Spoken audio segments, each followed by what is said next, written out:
right, hello and welcome back to episode 2 of the BS podcast right here from Brandon, Florida.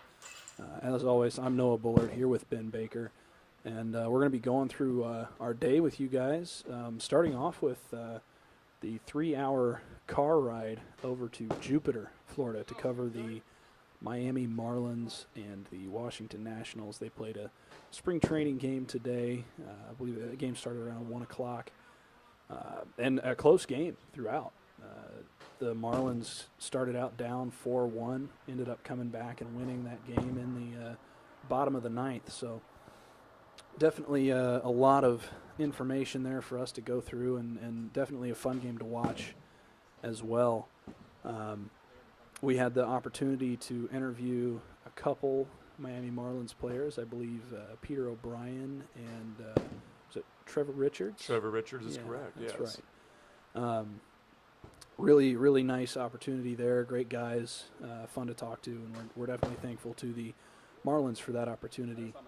They hooked us up with press passes and got us into batting practice and anywhere really in the stadium that in the ballpark that we wanted to go. Right. So, I mean, for a last minute endeavor, yeah. we got everything we could have asked for and more. It really was a very productive day for everyone all around. Yeah, and shout out to our classmate Brenton Roy, who got us set up there with those passes and got us in contact with the right people. Made it a really great day. But yeah, without further ado, Ben, I think it's time we do our spring training player of the day. So yes, indeed. And today, Marlins center fielder Lewis Brinson really took the cake. 2 for 2 with a couple of solo dingers. That's a fine, good day at the ballpark, if you ask me. And they were no doubters, too. Mm-hmm. You know, it was funny because he had hit the first home run, his first at bat, and then he comes back up. And it was a very prophetic moment because I said, if he hits another homer right now, he is going to be our player of the day. Yeah. Couple pitches in. Lo and behold. One going over the right center field wall. So, I mean, really, truly a foreshadowing moment there. And that was probably a 1 in a billion chance. But it's sometimes better to be lucky than good. Yeah, absolutely. And, you know, from what we saw, he definitely deserves that recognition this week. So. Yeah, you know, he's been a higher prospect when the Marlins dealt their former pretty good outfielder. Now, this past year's NL MVP, Christian Yelich, dealt him to the Brewers after the 2017 season. They got this Lewis Brinson back in return, and he was a pretty high prospect. So to see him do this, hopefully can help propel him to full time to the major league roster. So it'll be good to see. Absolutely, and one of the main, really the most important things that we talk about and we cover while we're here doing spring training is these guys that we don't see much. You don't watch them on TV during the season most of the time, and it's the guys that are fighting for roster spots that are the ones you really want to watch, and Benson is one of those guys. You know, he's definitely cemented himself in the organization, but you know he's still trying to get his big break as a member of this Marlins organization. So it's definitely a really good day today, and you know, I had a good time. I don't know about you. It was I think we can all agree here, not just between you and me, but all the ones who were on the trip today. It was, I believe, an exhausting day. We were all tired. Getting back in the van to drive back, you know, the 3-hour drive back, everyone is not saying much, dozing off, except for me, the navigator. That's the one drawback, I guess. But hey, so yeah, you know, it's good to be back. But now we still got work to do. And Absolutely. That's what we're here for. Absolutely, and I think it's time that we go through our interviews with Mr. O'Brien and Mr. Richards. So we'll get that up for you guys. You know, as you get a little older and kind of start your journey and start to move around a little bit, you kind of understand that, it's just like always. It's the same game. You're just going out there to do your work. You're just wearing a new uniform. My role is definitely, I play a couple different positions, so I have some versatility there, whether it's first base, outfield, or even catch. And definitely swinging the bat, being a middle-of-the-order threat, driving in runs, and doing whatever I can to help the team win. For me, I can separate from downtime and then from game time as well. So when I'm on the field, whether it's practice or a game, I'm focused on what I have to do that day to get better. But whenever I'm in the clubhouse just hanging out or whatever, I mean, it's just another day. You get used to being able to separate from media, from everything. It comes along with it. I mean, I didn't get drafted out of college, so I went to independent league and played there. And I finished the season in 2015 at Indy Ball, and that off season I was like, man, I have a degree. I'm making not any money in Indy Ball. Maybe I should go find a job and start an actual life. But just through thought and preparation and stuff, I decided to give it one more year to go back to Indy Ball, and it snowballed from there. So I'm grateful for this opportunity and just keep playing the game as long as I can. Alrighty, folks, you just heard from Trevor Richards and Peter O'Brien.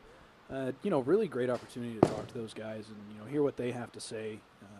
Really, ties into the whole theme we have going on here. These guys are fighting for positions and, they're excited. The one common thing that I noticed was that, they all had smiles on their faces. They're getting paid a lot of money to play a kid's game, Right. whether they're fighting for a job or not. I mean, if you're not excited about it, what's the reason? What else is keeping you going? So it was good to see. It was good to see that resiliency from both of them. Mm-hmm. Absolutely, and again, just another great opportunity, a really cool thing that we got to do today, and again, great to hear from them. Great to hear what they had to say. But moving on with the podcast, we do have our special guest of the night, and that is Alicia Barnachea. And she's going to tell us a little bit about her story that she worked on today while we were at the Miami Marlins ballpark. And without further ado, here she is. Alicia? Today I got to meet a player you may not know, Jose Mosquera from Choco, Colombia. He is 17 years old and nothing stops this kid. So short story, Jose lost his leg in a tragic tractor accident when he was 12 years old. Soccer was his favorite sport until he met Project Baseball. So what Project Baseball does is bring baseball supplies to Colombian villages.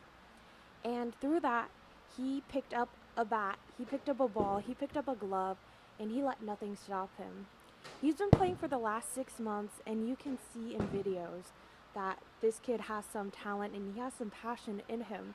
So they teamed up with Jed Lowry and the Mets to help raise funds to get him a prosthetic leg so he can go to the next level and play even better than he is already playing. But today he got to hang out with the Marlins, so they got to meet George Alfaro and Harold Ramirez of the Marlins, and they even went out to dinner with them. So they had a pretty great time, and they will be leaving the 12th. He will be getting his prosthetic the 12th, and he'll have a little bit of alone time on the trip, and he'll even get to go to Disney World with Jed and his family. All right, very nice, thank you. And it's great to see something that's bigger than baseball. You look at Jose's story, and that's why they play. These guys, they don't always have the opportunity to do something bigger than themselves, bigger than the sport they play. And it's like we said earlier, these guys are getting paid boatloads of money to play a kid's game. And, for them to be able to give back to the kids that look up to them, that's incredible. So to give you a preview of what's coming up next time, or what you should be looking out for on our Ball State Spring Training website, again, just tons of great content today. There were so many good stories being put out there by all of our staff, really, and I'm really, really excited to see how all those stories play out. But since I'm on this podcast, I think I should take the time to say, what you should be looking forward to from me. So today I had a wonderful opportunity to meet with some really great people who are working at spring training for a really great cause. So this is St. Joseph's Episcopal Church over in Boynton Beach, Florida. And I go down to get some concessions, to go get a hot dog and a soda, to relieve my famished stomach and my parched lips on a hot day. And then I see all the concession people are wearing visors, right? And I talked to one of the cashier who took my name, and just one thing led to another, and I'm sitting down with him talking about all the wonderful missions this parish has been on. So look for that tomorrow. It's probably going to be in text form, but really was good to talk with these people, and I'm excited to see where the story leads. So that is the BS Podcast, Episode 2, and look for Episode 3 tomorrow night. For Noah Bullard, I'm Ben Baker. Have a great night. Thank you, guys.